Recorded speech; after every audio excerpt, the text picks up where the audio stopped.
Okay,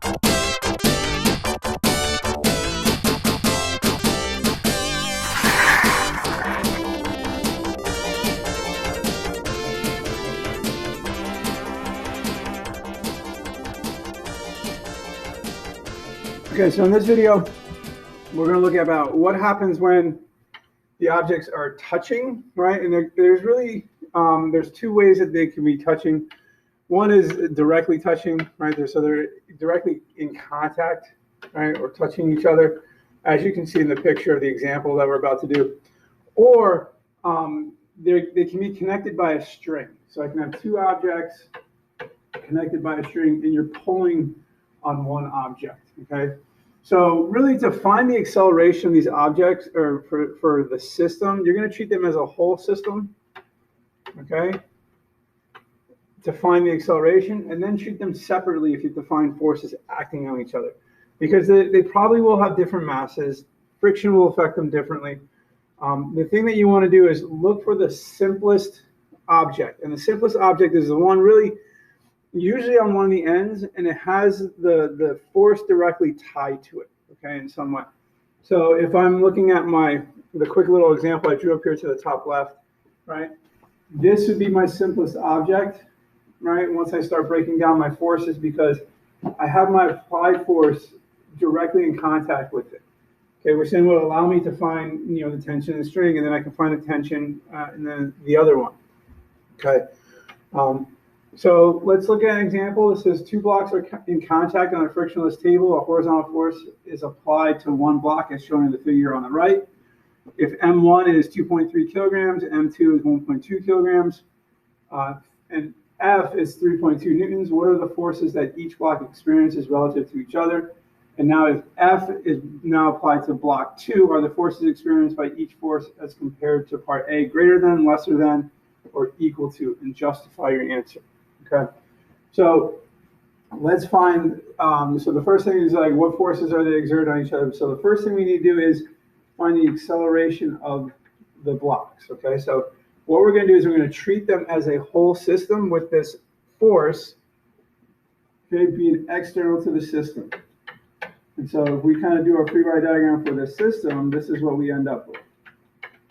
Okay, so we have the applied force going to the right, we have the normal force up, we have the weight down.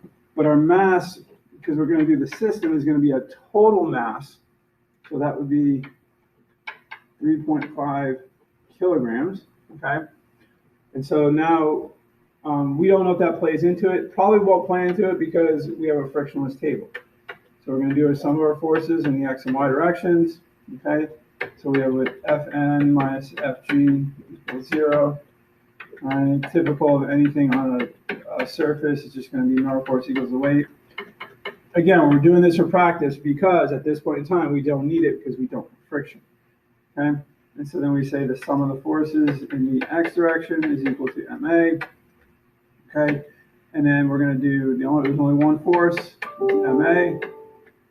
It's just our applied force, and so that means the acceleration. And so here's our total mass. It's just going to be F over m. And so we're going to do 3.2, oops, sorry, put a B there for some reason. So our acceleration is going to be 3.2 divided by 3.5, okay? So grab our calculator, 3.2 divided by 3.5. And so the acceleration of the system is 9.14 meters per second squared. Okay, so now since we have the acceleration of the system, we can now determine the acceleration or the force exerted on each object. So if we do the free body diagram for both masses, right, we have F, remember, we always have Fn, we always have Fg, okay? Now, the difference is on the first one, we're going to have this applied force, and then we're going to have this force of 2 on 1. So that 21 means the force of block 2 on block 1. Okay, and then we're going to have on what amounts to our green one here, mass 2, we're going to have the force of block 1 on block 2. Okay, so one thing to note though is that these are our action-reaction pairs. Those are our third law. Okay, So they're equal but opposite. So you really have two ways now, or two things that you can do to calculate that force. So what you're going to do is do the simple case. So I'm going to sum the forces in the x direction for mass 2. Okay, so that's going to be force of 1 on 2 is going to equal mass times 2 times the acceleration. All right, I don't have to do any solving. It's already solved. I have the acceleration that I determined through using my entire system. Okay, and so now this just becomes, excuse me, force 1 on 2 is equal to 1.2 times 0.914, because that was our acceleration. Remember, the system gets accelerated at the same rate. And so it's going to be 1.2 times 0.914, and you're going to get 1.10 newtons. Okay? And so that would be the value for F of 2 on 1.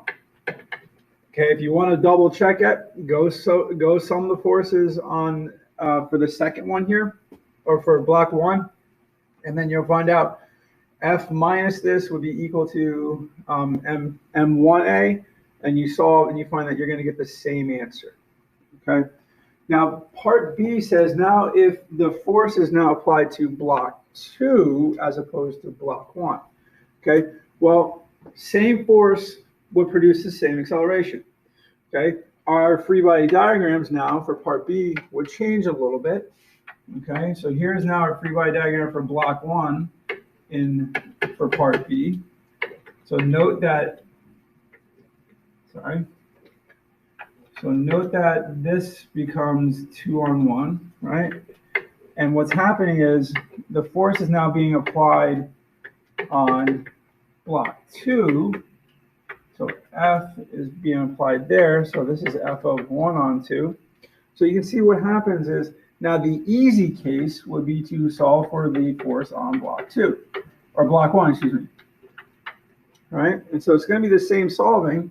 So you can do F of 2 on 1. Okay, let me pan up a little bit. I'm hunching myself over. And so when you plug it in, again, same acceleration.